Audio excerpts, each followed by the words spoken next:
Okay, moving on in Mel Bay Grade 2. Now, in my copy here, we've reached page 11, and I will just hold it up for you while I'm not allowed to, provide it to you. I can show it to you, like in a class. We are going to work on the three primary chords in the key of F.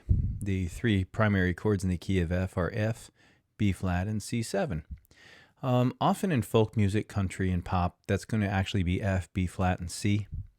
So in the genre of country and blues, of course, you're going to see a lot of dominant chords. In a blues tune, you might actually use F7, B flat 7, and C7. But that C7 chord is called the 5 chord. So just count on your fingers. F, G, A, B flat, C. Well, on finger 1 we've got F, and on finger 5 we have C7. Now I'm going to show you this fingering of B flat he has in the book. This is a great fingering for a beginner. And with the F chord, this is where a lot of people run away from guitar. But I hope you don't run away from guitar. Let me turn on another light here. I hope that you are able to make it work for you, and mastering the F chord is a challenge. Don't feel discouraged. It will come together. However, if your guitar is hard to play, if the action is a little bit high, if the strings are very thick, if the neck is a little warped or set up poorly, of course, it's going to be all the harder to press those strings down here at the first fret. But one thing you can do, and a little trick I learned when I was growing up learning, is to capo, say fret 2, the capo brings the strings closer to the neck. And so that is a little tip I have for you, so that if you were to, for example, capo fret 2 and play these chord shapes, they wouldn't really be the key of F anymore, but you could simulate by playing the chords just as they're written in the book in the chord strum patterns. So that's just a quick tip. If you have a guitar that's really not playable, they're down in the first position for a little bar chord, you can capo, and it's going to press those strings with its little rubber finger there closer to the guitar's neck. This is a Taylor guitar, and when it comes to the F chord, I've always had some difficulty playing it. So I did, in fact, have it set up as low as I could. The Taylor neck is very comfortable to play on all of their guitar levels. And then I had the guitar plecked, P as in Paul, L-E, K as in kite, pleck. It's a machine, and it's a special sort of a, say, computer-operated and finely calibrated fret leveling grind polish. And it provides nice intonation and makes the guitar much easier to play, I have to say. Another aspect of the acoustic guitar is that from the factory, you see that white saddle there? Very often from the factory, those saddles are too tall. And so I had a little more setup work done on this. As I'm getting older, getting arthritis in the hands, it's very important to have a pleasant playing experience, as most as you can, and come on back to this beautiful instrument, even if it means accommodating your hands. Let's move into the exercises, shall we?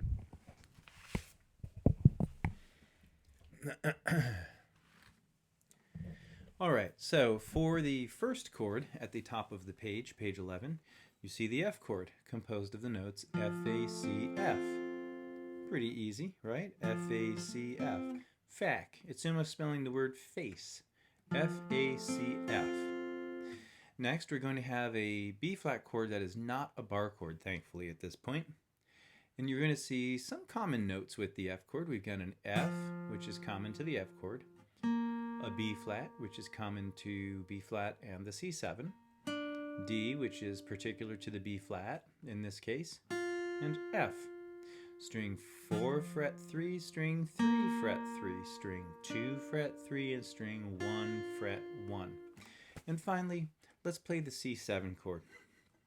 Most of us who enjoy acoustic guitar or went through some beginner classes, we have battled the C chord and very often have a hard time getting that G string to ring freely. You might hear,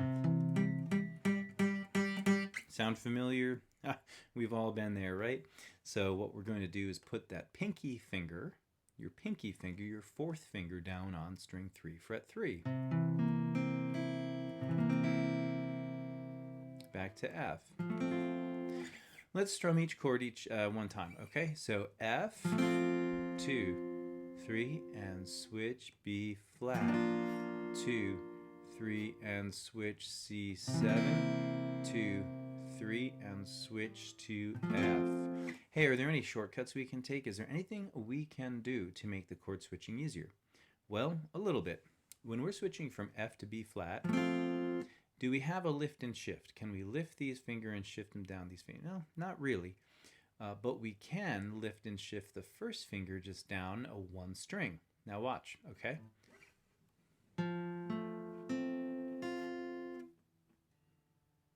All you gotta do is get that first finger from the flat of the first finger. See, we're barring, I should have explained this, we're barring the first two strings. Now, a bar is not truly flat, okay? The human hand doesn't really support that. Very often, a bar will be slightly on the backward part of a finger here. I'll press it, and then I'll show you my finger indentations from the strings.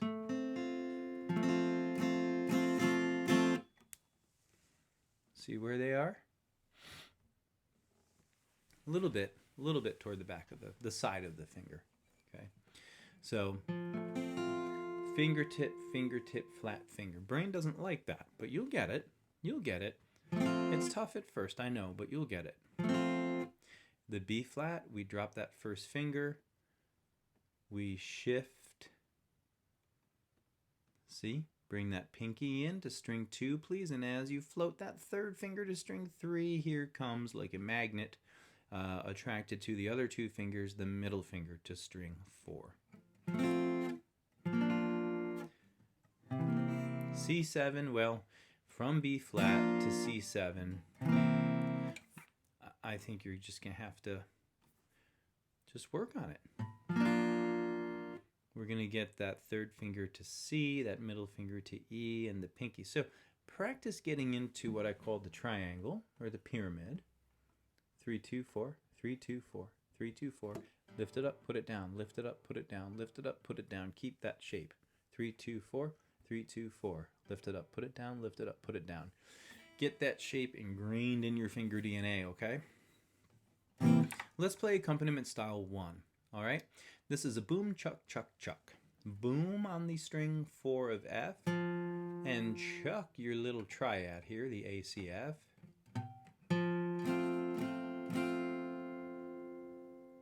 That's the root of the chord, the F of the F. How's that? The F of the F. Now we're going to have the B flat. This one's a little weird because we've got to pick string 3, which is the root, B flat. But be sure to strum the 4 strings, the D string, the G string, the B string, the E string. So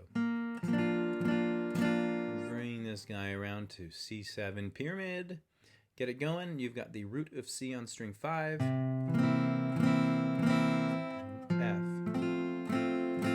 Now, going from C7 to F, don't lift your fingers off and screw them up and put them back down. No. From C7 to F,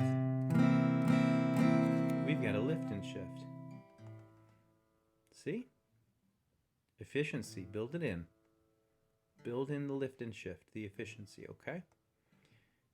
These 2 fingers, the ring in the middle, lift, shift, during which time the first finger flattens or turns slightly to its side, while the thumb in the back of the guitar is pinching the guitar neck between your fingertips and your thumb. C7, lift and shift, F. See that motion? If you don't get that motion, I really think that this is going to be hard for anyone. Lift, shift, and roll. I'm kind of rolling into the F chord as I need the notes. That's exercise 1. You're going to play it twice. Here we go. 1, 2, 3, 4.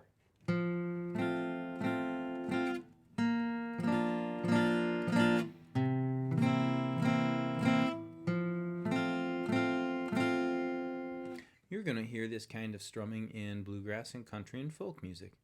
Let's go into exercise 2. We're in the top line of the written music under accompaniment styles. We're in 4/4 time. And now we're going to do a boom chuck with what I call an alternating bass note. So we're going to play F, chuck, C, F, chuck, C, chuck. Can you just practice that first measure a little bit?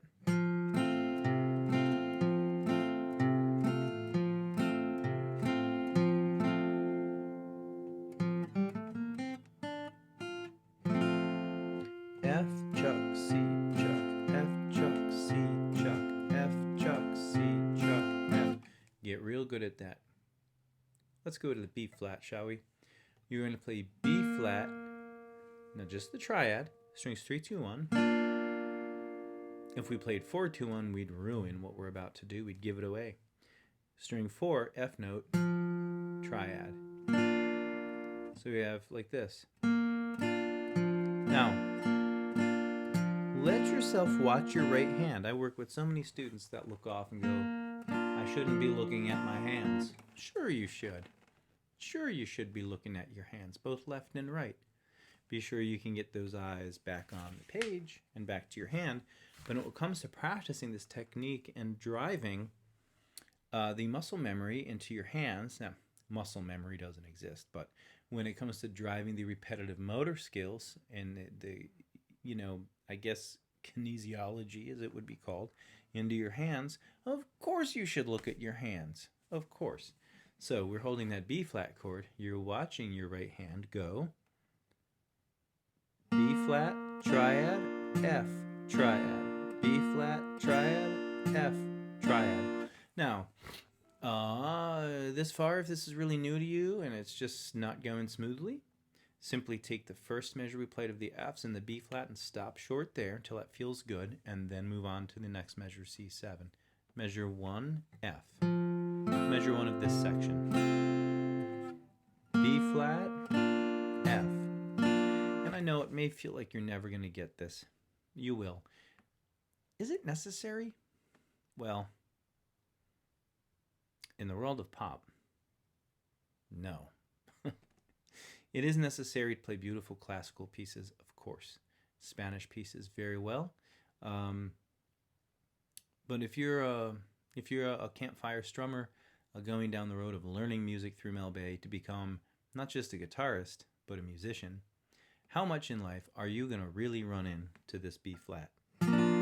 Maybe not so much. I think you might run into more commonly the bar chord of B flat. So, as an exercise, this is very good for your brain and hands, but the application, So here we go to the C7. Well, isn't that nice? We get to just hold the chord in place and play string 5, then a 4, 3, 2, 1, and 4, 4, 3, 2, 1. Over time, we can add some twiddlies.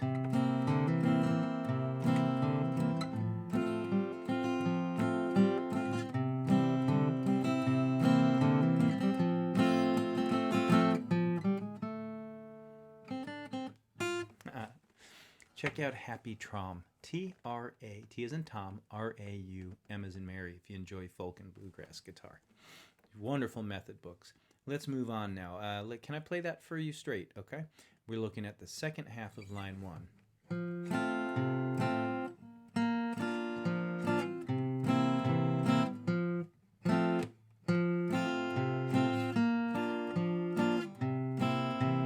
Sorry. Line 2, we're not in common time, we're in 3/4 time or 3/4 time. Think of a waltz. Think of a tune like Tennessee Whiskey by Chris Stapleton. I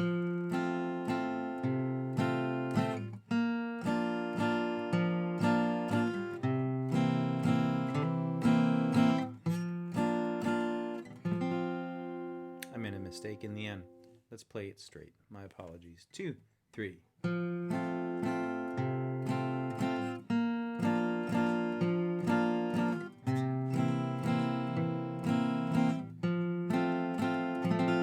There we are. Now in 2/4 time, it's going to have the feeling of a march. 1 and 2 and 1 and 2 and. Yep, we're going to use the same boom chuck bass strum pattern as we did in the prior exercise. 1, 2, 1 and 2 and.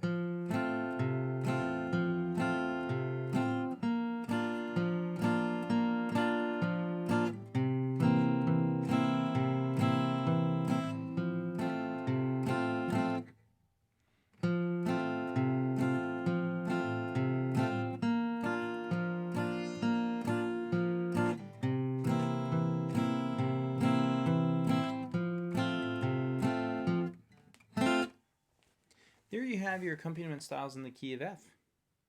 Okay?